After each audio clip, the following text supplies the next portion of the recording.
Dobar dan poštovani gledatelji, započinje Dnevnik, evo što smo pripremili.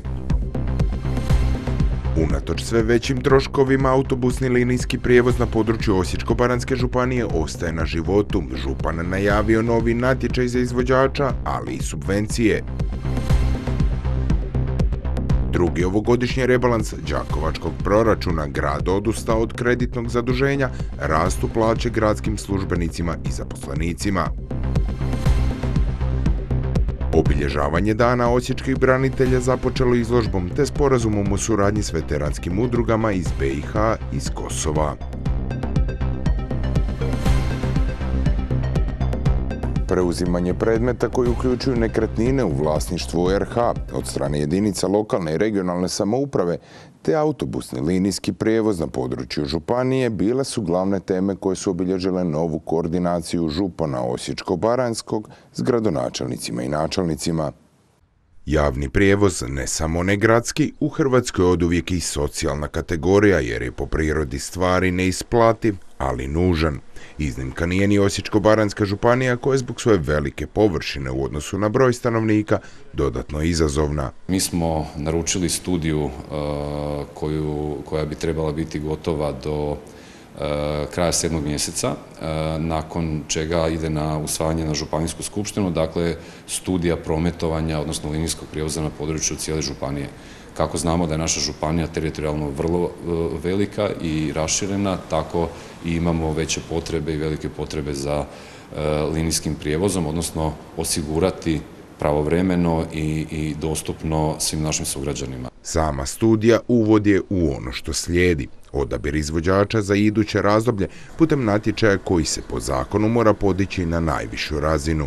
Mi smo dužni godinu dana prije sklapanja ugovora sa odabranim izvođačem raspisati natječaj na području Europske unije, dakle u EU glasilima, što dodatno tih godinu dana produžava cijeli taj proces. Međutim, trenutni ugovor i trenutni izvođač prijevoza je na području županije i oni će i dalje do odabira novoga ili staroga i dalje vršiti linijski prijevoz na području naše županije. Kako trenutni izvođač ostvaruje velike troškove, Osječko-baranjska županija će do sklapanja novog ugovora subvencionirati linijski prijevoz na području županije, pa isti ne bi smio doći u pitanje.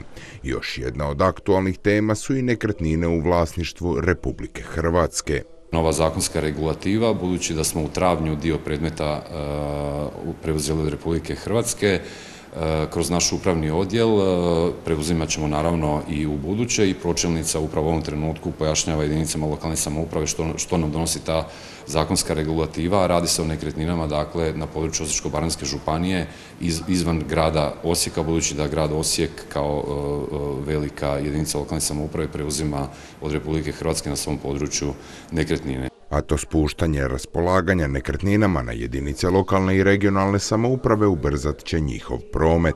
Upravo je ta dugotrajna procedura često bila najveća kočnica brojnih projekata. Jedna velika nekretnina na području grada Našica, a koja je vezana za projekte koje grad Našice želi ostvariti, koja je pokrenuta, je li tako, procedura, međutim dugo je trajala, znamo kako to ide sa državnim nekretninama, da je to poprilično duga procedura i grad Našice, odnosno gradonačelnik je u stalnom kontaktu sa našim upravnim odjelom i vrlo brzo će se recimo riješiti taj administrativni dio, što sasvim sigurno ne bi da je ona ostala onako kako je bilo do sada da njom upravlja Republika Hrvatska. Linijski prijevoz i nekretnine u vlasništvu države teme su koje su obilježile još jednu koordinaciju župana Osječko-baranjskog s gradonačelnicima i načelnicima gradova i općina s područja županije.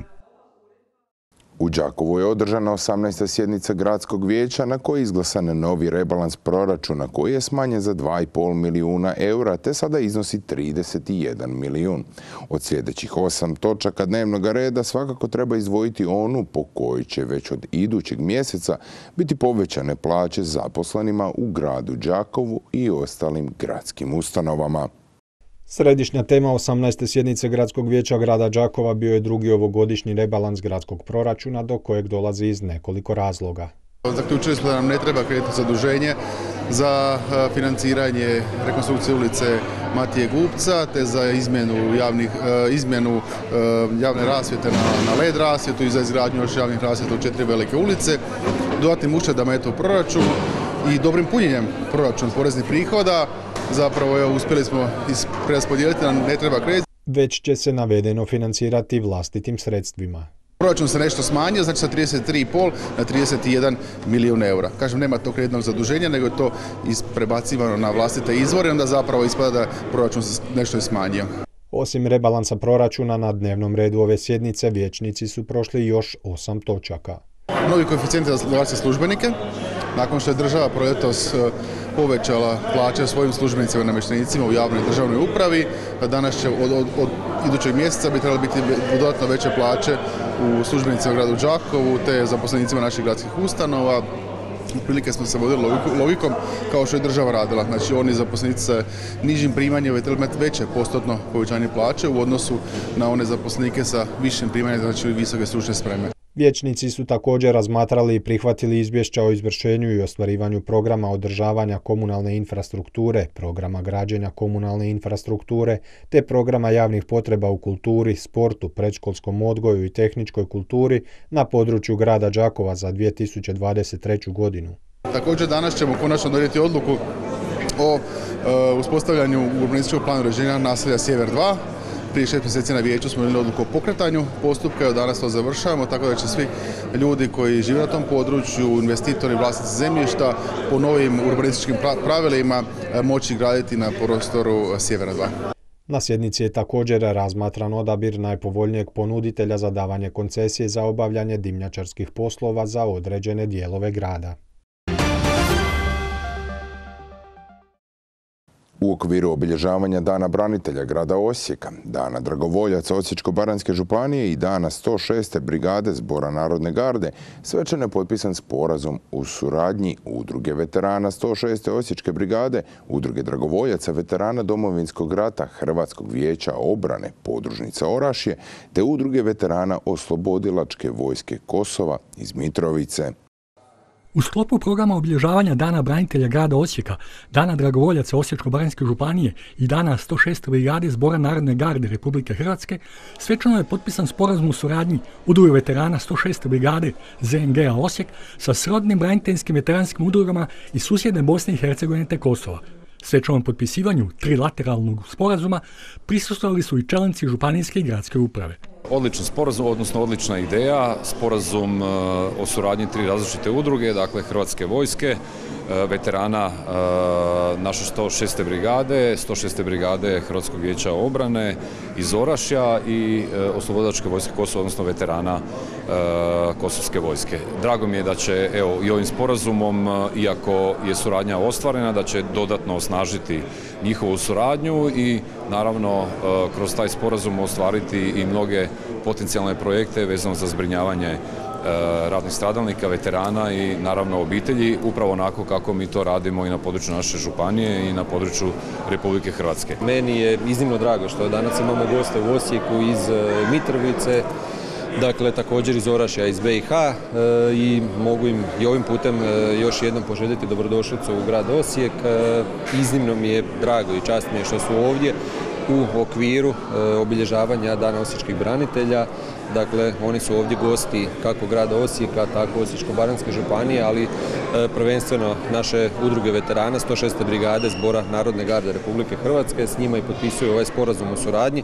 Mi kao grad to apsolutno podržavamo, mislim da se trebaju povezivati. Prošli su dosta toga sličnoga, teškoga kroz svoju povijest, odnosno povijest djelovanja tih postrojbi. Sporazum o suradnji udruga iz Hrvatske, Bosne i Hercegovine te Kosova otvara mnogo više mogućnosti za prekograničnu suradnju i zajedničke međunarodne projekte. Današnji dan, 28.6. kada je dan 106. brigade, dan branitelja grada Osijeka i dan dragovoljaca Osječko-baranjske županije, pozvali smo kolege iz Orašja, pozvali smo kolege iz Mitrovice, veterane naše.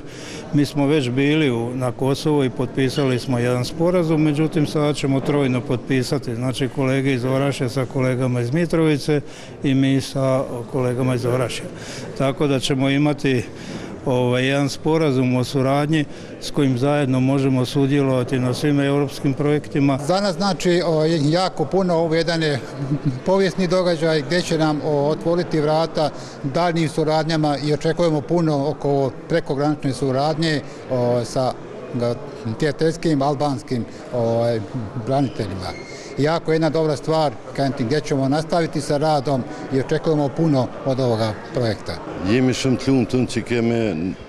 Poglavito sam sretan što sam danas, na današnji dan, na dan 33. obljetnice osnutka brigade, 106. brigade ovdje, na njihov poziv.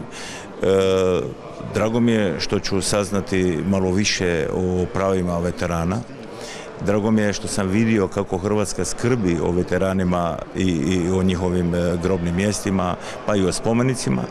I nadam se da ću u budućnosti imati velike koristi od ovoga sporazuma. Članovi prijateljskih braniteljskih udruga nastavili su sudjelovati u bogatom programu Dana osječkih branitelja. A obilježavanja Dana osječkih branitelja započelo izložbom ratnih fotografija Albanaca u Domovinskom ratu. U ratu je sudjelovalo više od 3000 Albanaca, od čega je njih 87 poginulo, dok su njih više od 300 invalidi Domovinskog rata. 27 godina skupljene su ove fotografije, a donose svjedočanstvo o ratu u Hrvatskoj, no i životnu priču autora izložbe Albanci u Domovinskom ratu.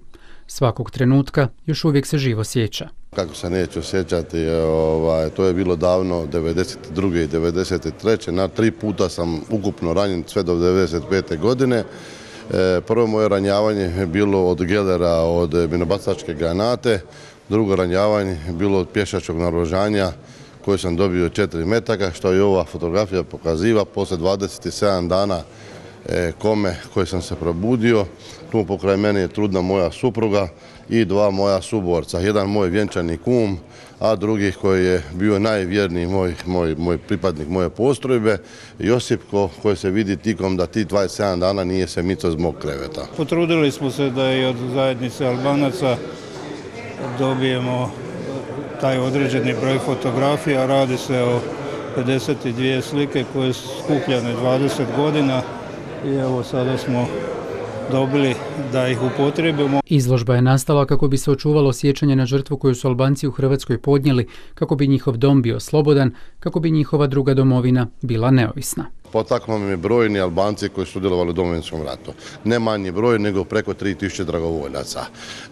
Od poginulih koliko do sada imamo točnih podataka, bez onih nestali, je brojka od 87 poginulih Albanaca i preko 300 invalida Domovinskog rata. Neki od njih sam upoznao po bolnicama, po Varaždinskim toplicama, odnosno po toplicama diljem Hrvatske, kako moj oporavak je trajao na 3 ranjavanja, ajmo reći nekakve 1,5 dana sam proveo po bolnicama i po liječilištima. Javnost hrvatska ne zna, 3000 to je, znate, sigurno jedna jaka brigada.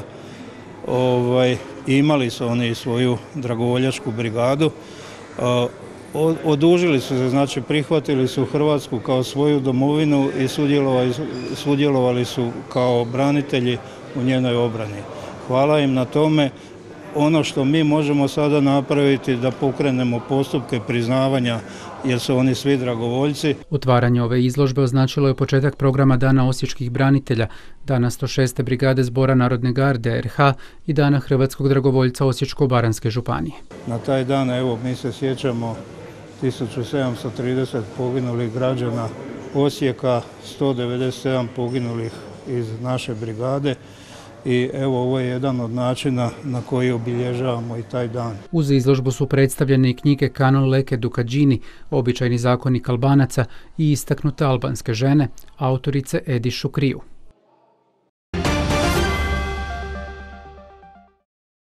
Od 21. lipnja sve do 7. srpnja traju 58. Đakovački vezovi, kulturno-umjetnička i tradicijska manifestacija koja prikazuje običaje Đakovštine, ali i mnogih drugih krajeva Hrvatske i inozemstva. Čelnici grada Đakova i turističke zajednice podsjetili su na već održane uspješne folklorne i gastronomske sadržaje, te najavili vrhunac vezova za završni vikend od 5. do 7. srpnja. Kako je prošlogodišnje 57. izdanje Đakovačkih vezova bilo i službeno proglašeno za najbolji turistički događaj godine 2023. u Lijepoj našoj, đakovački su se domaćini organizatori doista potrudili kako bi novo 58. izdanje vezova podigli bar za još jednu stepenicu više. Mi smo se dodatno potrudili sa još nekim drugim programima i aktivnostima dodatno obogatiti program vezova kako bi održali tu sad razinu, jer smo i sami sebi zapravo ljestvicu poprilično visoko podigli. Što se tiče i stručne razine vezova, jednako tako da i svi oni koji će biti posjetitelji u gradu Đakovu da dobiju ono po što su došli, a to je zapravo doza kulture, baštine i tradicije Hrvata iz Hrvatske i Hrvata izvan Republike Hrvatske, jednako tako da mogu vidjeti kulturu, tradiciju, baštinu i drugih naroda koji se dolaze predstaviti na Đakovačke vezove. I ove godine Đakovački vezovi imaju svoju posebnu zemlju partnera, ali sudionici i brojni gosti dolaze doslovce iz svih krajeva svijeta. Programski vrhunac 58. vezova bit će prvi vikend u srpnju. Onaj glavni vikend, centralni dio od petka 5. srpnja do nedjelje 7. srpnja, klasično otvaranje Đakovačkih vezova navečer, u petak navečer pred Strossmayerovom katedralom, u subotu nastupi u Strossmayerovom perivoju, nastupi gostujući skupina te predstavljanje zemlje partnera, ove godine zemlja partner Republika Bugarska koja će se predstaviti sa svojim folklornim ansamblom iz grada Sandanski. Nedjelja, ujutro svečana povorka svih sudionika ulicama grada. Ovaj međunarodni dio samih vezova nikad nije bio bogatiji. Dolazi nam sigurno jedno 4 ili 5 skupina iz Sjedinjenih Američkih Država, imat ćemo sudionike iz Švicarske, iz Indije, zatim naravno iz Bosne i Hercegovine, iz Austrije i zaista evo iz Vojvodine zaista bogat međunarodni dio što se tiče folklornih nastupa. Svečano otvaranje 58. Đakovačkih vezova uz glazbeno-scenski program pod nazivom Sjaj nam sunce domovini slatkoj bit će dakle u petak 5. srpnja od 21 sat. Zaista centralni događaj Đakovačkih vezova, to je svečana povorka ulicama grada. U samoj svečanoj povorci nas očekuje 55 folklornih skupina, međutim taj broj sudionika folklornih u samim Đakovačkim vezovima je 61 skupina ukupno. Svi kudovi ne sudjeluju u svečanoj povorci, neki sudjeluju samo u nastupu. Nakon svečane povorke slijedi nam međunarodna smotra folklora, zatim smotra folklora Hrvatske i smotra folklora Slavonije, Baranje i Zapadnog Srijema. I ove će godine vezovi izravno i neizravno inicirati sjajne ugostiteljsko-turističke rezultate u cijeloj istočnoj Hrvatskoj. Ukupan broj svih sudionika, tu govorimo i o glazbenicima i onima koji rade nekakve izložbe, je otprilike 10.000 samih sudionika. Što se tiče malih vezova, taj broj je preko 1200. Bila sam rekla 31 skupina, a što se tiče velikih vezova, taj broj je preko 2400 sudionika u samoj svečanoj povorci. 58. Đakovačke vezove izravno podupire Ministarstvo sporta i mladih, te Ministarstvo kulture i medija, Hrvatska turistička zajednica i Osječko-baranjska županija. Nakon razočaravajuće prošle sezone, vodstvo Našičkog rukometnog kluba Nekse odlučilo je gotovo kompletno primijeniti momčad pred novu sezonu 2024-2025. Tijekom lipnja, novi igrači Našičkog kluba postali su hrvatski reprezentativac Tin Lučin, iza kojeg je sjajna sezona u Poljskoj Visi Plok, dok se nakon 11 godina vratio Krešimir Kozina, koji je između ostalog 9 sezona proveo u njemačkoj Bundesligi. Uz Kozinu će na poziciji kružnog napadača zaigrati i Poljak Janek Klimkov. Ibrahim Haseljić, koji je stigao iz slovenskog Grenja, igra na poziciji desnog krila, a Aleksandar Cenić je desni vanjski koji je stigao iz Dinama Bukurešt. Iz Poreča je pak stigao 22-godišnji lijevi vanjski Lucijan Krajcar, a priliku za napredovanje imat će i 17-godišnji vratar Antun Šarić koji je došao iz prvoligaša Rudara iz Ruda. Posljednje pojačanje Neksea je za sada 29-godišnji kružni napadač Leon Vučko, koji je između ostalog igrao u Slovačkoj i Francuskoj.